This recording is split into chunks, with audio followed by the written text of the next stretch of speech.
If you're armed and you're at the Glenmont Metro, please shoot me. Make it a headshot, aim for my temple, slightly downward. I need the bullet to travel the shortest possible distance through my brain and hit my hippocampus.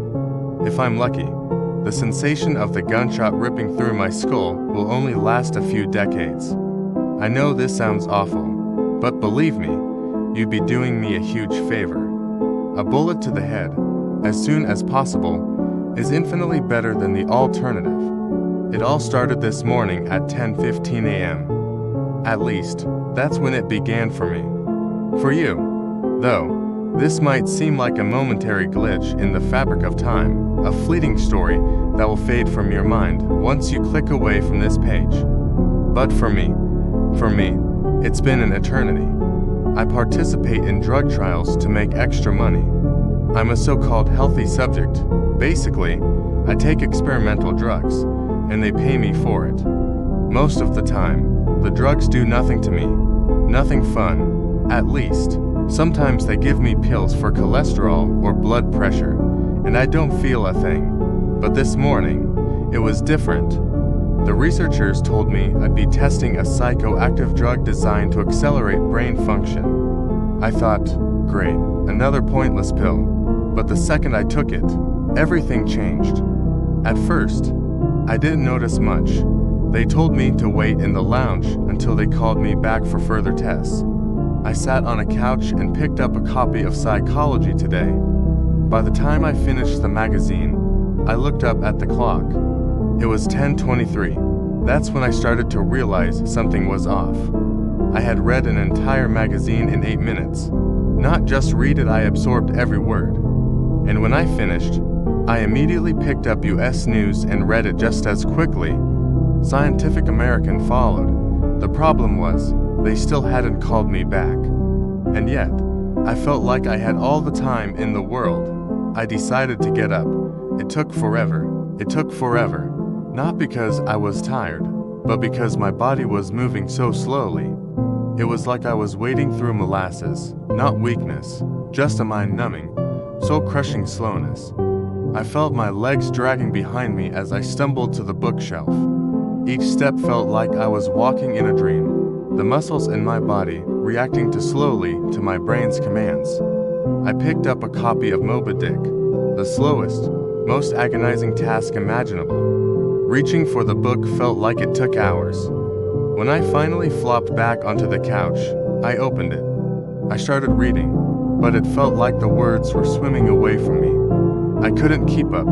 It was as if the world was moving too slowly for me to process. My brain was racing while my body crawled at a glacial pace. Eventually, they called me back for the tests. "How are you feeling?" the research assistant asked. "I feel slow," I said. Frustrated. "Actually, it's the other way around," she replied. "But everything feels slow because your brain is processing things so quickly. You're perceiving the world at 10 or 20 times faster than you're used to. Your body's just struggling to catch up." I didn't get it at first. My legs and arms were so slow, but my mind was sprinting at full speed. My brain was processing everything at lightning speed, but my body couldn't keep up. It wasn't like I was weak, it was like I was constantly in slow motion. They ran some tests, cognitive ones, physical ones. I juggled 3, then 4, then 6 balls. I caught Cheerios with chopsticks. They dropped coins, and I counted them before they hit the ground. It all felt boring, too easy. My brain could process things so fast that I was barely engaged. I finished puzzles in seconds, solved mazes in record time, and scored 95% on a slideshow test that flashed images at 10 per second. They told me my score was off the charts, over 250 on the NOF scale, a superhuman level of processing speed. They sent me home, saying, "It'll wear off in a few hours. Just try to get some work done while you're still in high-speed mode." But the ride home was hell. I hopped on the metro, just 3 stops. In real time, the trip should have taken about 35 minutes. But to me, it felt like days. I couldn't move faster. My body was stuck in slow motion, dragging behind my mind. I tried to push my legs harder, willing them to move faster, but it was like trying to sprint through wet cement. I had a hard time judging how to move at all. When I reached the elevator, I misjudged my speed and slammed into the wall. My finger jammed against the button. The pain was intense, but in my mind, it stretched on forever. What would have been a few seconds of pain was now a never-ending wave of throbbing agony. The metro was no better. The train came in so slowly. The sound of its brakes shifted to a low, droning hum, like a tuba in the distance.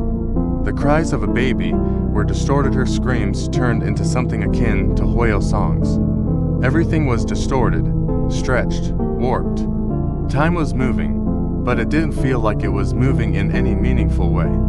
I finally got home, but my apartment felt like a prison. The task of reading or even browsing the internet was unbearable. Pages loaded in a fraction of a second, but it felt like hours. I couldn't sleep. Not with my brain running at warp speed and my body stuck in molasses.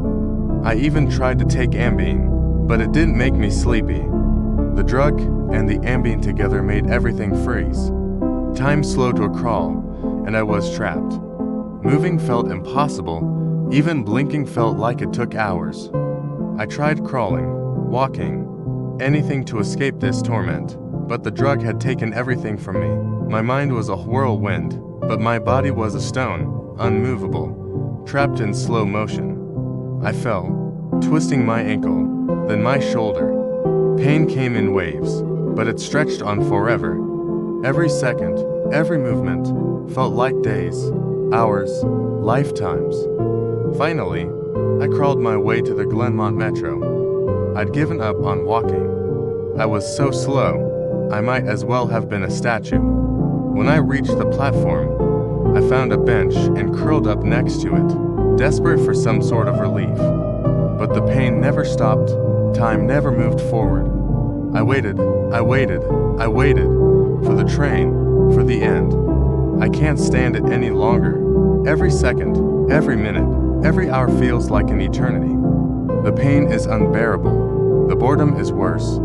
The agony of my existence stretches on, an endless loop of suffering.